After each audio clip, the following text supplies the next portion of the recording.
तभी पाको के पास एक शील्ड बन जाता है और जो अकीरा है उसका पावर फेल हो जाता है, वो जो कि पाको के ऊपर करने वाला था। पर हम देखते हैं कि जो ये शील्ड होता है वो परमैन ने क्रिएट किया था पाको के लिए।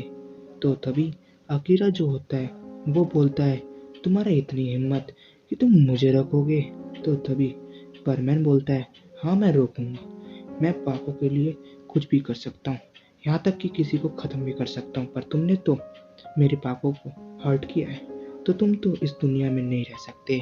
तो तभी जो अकीरा होता है वह बहुत गुस्सा हो जाता है और वो परमैन को एक पावरफुल मुक्का मारता है तभी।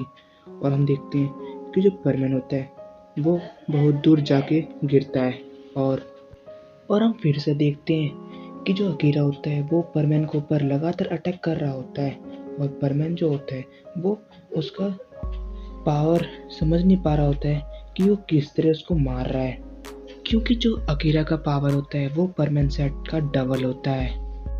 पर तभी परमैन अकीरा का अटैक ब्लॉक कर देता है और हम देखते हैं तभी कि जो परमैन होता है वो नीचे गिर जाता है और उसके मुंह से खून निकलना शुरू हो जाता है। तो दोस्तों सभी सोच रहे होंगे कि परमैन के मुंह से क्यों खून निकल रहा है, आखिर वो तो अकीरा का मुक्का ब्लॉक कर दिया था, पर फिर भी परमैन को क्यों लगा? तो मैं बता देता हूँ।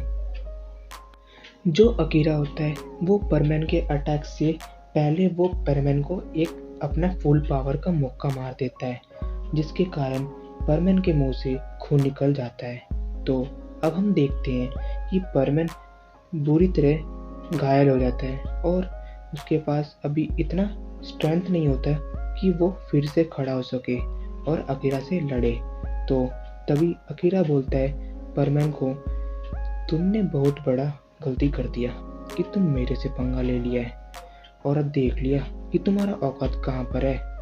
और ऐसे ही बोल के अकीरा वापस जा रहा होता है और अब सीन शिफ्ट होता है, परमैन के ऊपर दिखाया जाता है। हम देखते हैं कि परमैन रोते रोते बोलता है, पाको पाको मैं तुम्हें बचा नहीं, और वो बेहोश हो जाता है। तभी वहाँ बर्डमैन का एक मेंबर आता है और वो बोलता है, पापा उठो, मेरी मम्मी के लिए उठना होगा। ये बात बार बार परमैन को बोल रही होती है।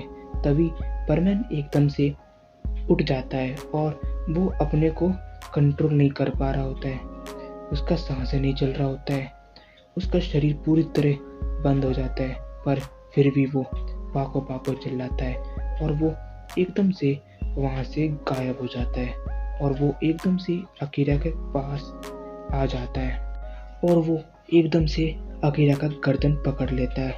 अकीरा को कुछ समझ नहीं आ रहा होता है कि ये परमैन कैसे जिंदा हो गया। तो तभी अकीरा नोटिस करता है कि परमैन की आंखें वो कुछ अलग लग रहे होते हैं, उसकी आंखें में गुस्सा दिखाई दे रहा होता है। और तभी परमैन अकीरा को एकदम से यूनिवर्स में टेलीपोर्ट कर देता है, क्योंकि अकीरा का जो पावर होता है वो यूनिवर्स में काम नहीं करता है। तो अकीरा जो होता है उसको डर लग रहा होता है, क्योंकि उसका पावर यहाँ काम नहीं करता है। तो जो परमैन होता है वो अपना first form of thunder slashing use करता है और अकीरा के ऊपर। और अब हम देखते हैं अकीरा का बॉडी पूरी तरह खत्म, मतलब उसका पूरी तरह चीतरे उड़ जाते हैं अकीरा का, और उसको ब्लैक होल के अंदर डाल देता है परमैन। और जाते जाते परमैन अकीरा को बोलता है, मैंने बोला था पाको को छुआ भी तो तुम्हें मैं खत्म कर दूंगा। और वो ब्लैक होल बंद हो जाता है। अब परमैन पाको के पास आ जाता है, परमैन पाको को बुलाता है, पर पाको कुछ नहीं बोल रही होती है।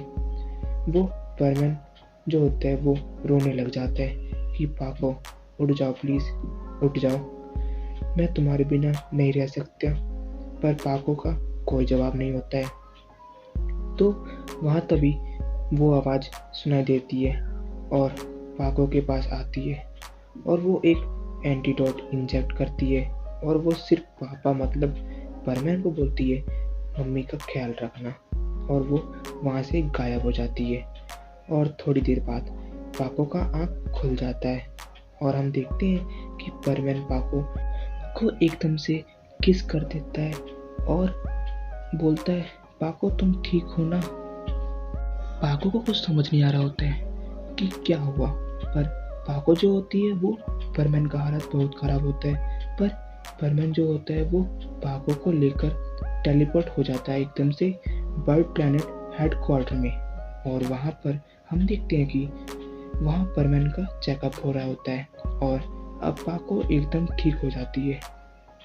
ऐसे ही 2 दिन बीत जाता है और अब परमैन भी धीरे धीरे ठीक होता जाता है और हम देखते हैं कि परमैन पाको का बहुत ध्यान रखती है और अब परमैन एकदम ठीक हो जाता है। अब परमैन और पाको दोनों अर्थ में आ जाते हैं, पर तभी परमैन जो होता है वो पाको का हाथ पकड़ता है और पाको को एकदम से सुनसान पहाड़ी की चोटी पर लेके आता है। परमैन वहाँ एकदम से पाको को प्रपोज कर देता है और वो बोलता है प्लीज़ पाको मना मत करना। तो फिर क्या, पाको का गाल एकदम से लाल हो जाता है शर्म के मारे और वो अपने मन मन सोचती है कि मैं तो यही चाहती थी कि तुम मुझे प्रपोज करो। तो तभी पाको हाँ बोल देती है और ऐसे ही इस तरह ये लव स्टोरी इन दोनों का शुरू हो जाता है खुशी खुशी। तो गाइस ये विंटर हॉलीडे का लास्ट पार्ट था। वीडियो कैसा लगा प्लीज़ कमेंट करके बताना। और हाँ गाइस, सॉरी कि ये वीडियो बहुत लेट आया है और बहुत ही ज़्यादा छोटा है, पर मैं बोलता हूँ कि इसका सीज़न 2 मैं लेके आऊँगा पक्का। तो अगर कोई इस चैनल पर नया है तो प्लीज़ सब्सक्राइब करना ना भूले अगर आपको इस तरह की लव स्टोरी या थ्रिलर टाइप स्टोरी चाहिए। तो बाय गाइस, मिलते हैं नए वीडियो पर और अगला वीडियो हो सकता है स्टार ऑफ द ईयर। तो be safe, be happy, good bye.